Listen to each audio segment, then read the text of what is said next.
Who inspired you to become MLG? Dude, honestly, okay, so here's how I got into competitive COD. Oh, if I could have got that. So, I started playing COD back in COD 4, and it was like late COD 4. I didn't have it even like when it was first out. Oh, I got a hit marker. Such a lame 360. Let me think. So I didn't play, I started out playing COD on COD 4, and it was just like, but it was just more casual. I played more Halo than anything, and it was just casual. That was like when I found online gaming, and this was like 7th or 8th grade, maybe 9th, somewhere in there. 2007, I'd be in 7th grade, I believe, 7th or 8th. Anyways, so I got into COD 4, and then when Modern Warfare 2 came out, I don't know how old you guys were when Modern Warfare 2 came out, but that game was probably like the most hype for a video game in a long time. Like, I mean, our whole school was playing Modern Warfare 2. Like, people were hooked on that game. And so I didn't have Xbox Live yet. And then it was like toward the middle, I'd say the middle side of Modern Warfare 2, I got Xbox Live and started to really get into online gaming more and more. And then Black Ops 1 came out. That's when I first got into Search and Destroy. That's when I started like actually getting into a game mode like Search and Destroy and doing really well. And my friend Connor, I met him by beating him at a Black Ops 1 free-for-all tournament. And he's the one who introduced me to Search and Destroy. And then when Modern Warfare 3 came out, we had played like all the time together. And so when MW3 came out, we decided we were going to team up on it and play the tournament together. And he actually bought me the game. This is really cool. So he bought me the game, and we got really good at the game together. And then went back to the local store we had that we got the game from. Went back to that store and played in a tournament about a month later. And I paid him back for buying me the game by us as a team winning that tournament. So during MW3. He got me into game battles. He's like, hey, I want to get a crew for game battles, because he had followed Pro COD since Black Ops 1. And so he's like, hey, I want to do game battles. It's like, well, what the heck is that? I don't know what that is.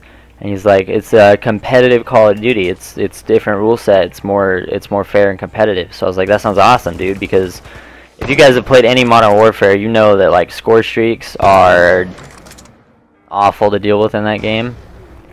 And so he got me into game battles, dude, and the first GB we got like slapped, and I was like, wow, like these people are really good. And he's like, yeah, dude, these are the people that don't mess around, like they take their COD seriously. And so we played the one, we got slapped, and then it was like something like the second GB I ever played. Ooh, the second GB I ever played, we ended up getting matched against Hex and Nadeshot. And this is before Nadeshot was on a pro roster. He was a pro player, but he was is that guy invincible? Like, what? Is he? Let me find out. Okay, he's not. He's just somehow dodging those bullets. What was I saying? Oh yeah, we played, our like second GB I ever played was against Hex and Nadeshot. And so, I mean, we got slapped around by them, dude. Hex was sniping us. And Nadeshot was just rolling around with an MP7, absolutely annihilating us. And like, he was like freaking out, because he's like, oh my gosh, we got Optic Nadeshot and Optic Hex, we're playing against them. I was like, who is that? Like, I don't know who that is, dude.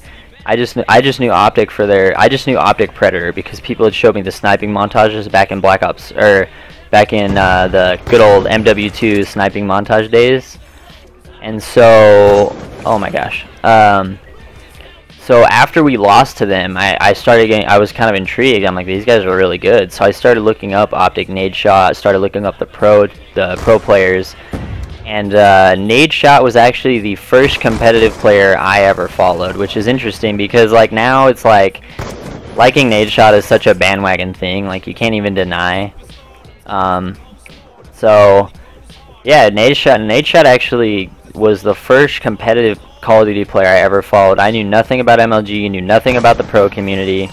I only knew about Halo, and he was the first competitive player I followed. And then after that, I started following the Optic competitive roster with Rambo, Big T, and Scump, and Merc. and because that was the first team I really found and followed, that's why Optic was my favorite team. So a lot of people I tell people like Optic's my favorite team, but there's a lot more reasons behind it. And I don't know. Sometimes I don't know if they're my favorite team anymore. Like I want to keep supporting the team I've always supported as long as as long as I can remember. But I don't know anymore. Optic's changed a lot. Even Nadeshot. I mean, Nadeshot, the reason I really started liking him in MW3 is his whole thing. If you guys watched him back in that game, his whole thing about his channel is he legitimately played the game just because he loved playing competitive Call of Duty. And that's exactly why I play, and that's exactly why I started, is because competitive was simply more fun, and it was just a lot more enjoyable to me, even if I wasn't planning on being, you know, a pro player or anything like that. Because I don't plan on being like a pro player. Like competitive isn't my entire career focus. I really prefer streaming. It's just the fact that I like playing competitive much more than I like playing you know, casual. So yeah, good question, dude. I hope I answered that effectively. I'm probably gonna upload that to my channel too, because I think that's a pretty common question. People ask how I got into this, and it's funny because like the most mainstream gamer and the most like loved gamer that everyone like bandwagons is a good reason of why I got into it. But more so than that, it really was my friend Connor. You know, it's not like just a pro player that got me into it. Connor, one of my best friends, Connor, has a big part to do with it. He got me. I mean, he's the one who first took me into GBs and got me into this. So, shout out to him. Yeah, it's funny. Connor was always a player that I felt was talented enough. Connor, I felt, could have played pro, but he ended up quitting, and I ended up keeping up with COD. Kind of interesting how that worked.